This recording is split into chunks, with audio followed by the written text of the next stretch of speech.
ভিডিওতে যদি rich engagement কমতে শুরু করে তাহলে ঘাবড়াবেন না।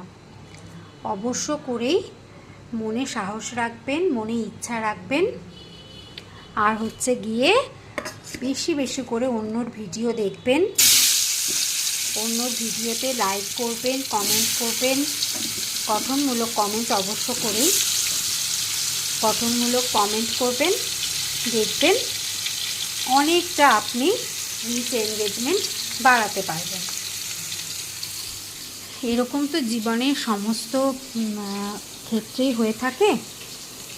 দেখবেন কখনো আপনার চড়াই আসছে, কখনো উচ্চাই আসছে, কিন্তু তাই বলে কি ঘাবড়ে গেলে চলবে না। তো আমি আজকে একটুখানি রান্নাবান্না করতে করতে আপনাদের সাথে গল্প শেয়ার করবো, কথা